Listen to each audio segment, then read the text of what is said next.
দীপঙ্কর রয়, আপনি একজন behaviour therapist. জানতে চাই বিহেভিয়ার থেরাপি আসলে কি, আর বিহেভিয়ার থেরাপি আমাদের বিশেষ চাহিদা সম্পন্ন শিশুদের, বা যদি আমরা ধরি ইফতির কথাই, এই অটিজম বৈশিষ্ট্য সম্পন্ন শিশুদের কোন কোন ক্ষেত্রে কাজ করে?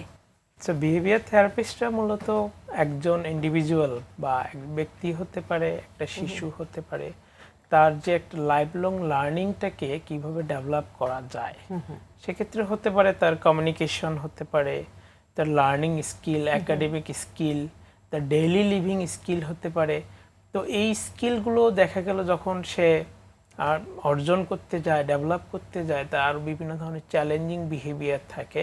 তো সেক্ষেত্রে আমরা করি কি, চ্যালেঞ্জিং বিহেভিয়ারটাকে কিভাবে কমিয়ে আমাদের পজিটিভ রেইনফোর্সমেন্ট ইউজ করে তার যে স্কিলগুলো দরকার সেগুলো কিভাবে আরো ডেভেলপ করা যায়।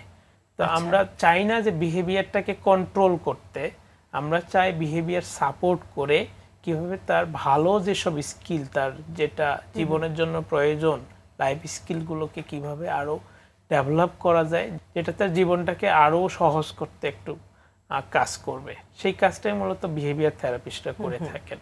বিহেভিয়ার থেরাপিস্টরা কি শুধুমাত্র শিশুর আচরণের উন্নয়নে কাজ করে, নাকি এটা শিশুর সামগ্রিক বিকাশেও গুরুত্বপূর্ণ ভূমিকা রাখে?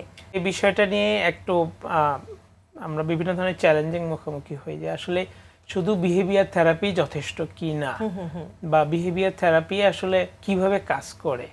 তো সেক্ষেত্রে দেখা গেল আমাদের যে ডিসেবিলিটির প্রকারভেদ কিন্তু বিভিন্ন ধরনের। এখন এমনও হতে পারে যে বিহেভিয়ার থেরাপিটা কাজ করার মূলত আগে ফাংশন বের করে, যে প্রত্যেকটা আচরণের পিছনে এক একটা করে উদ্দেশ্য থাকে বা ফাংশন থাকে।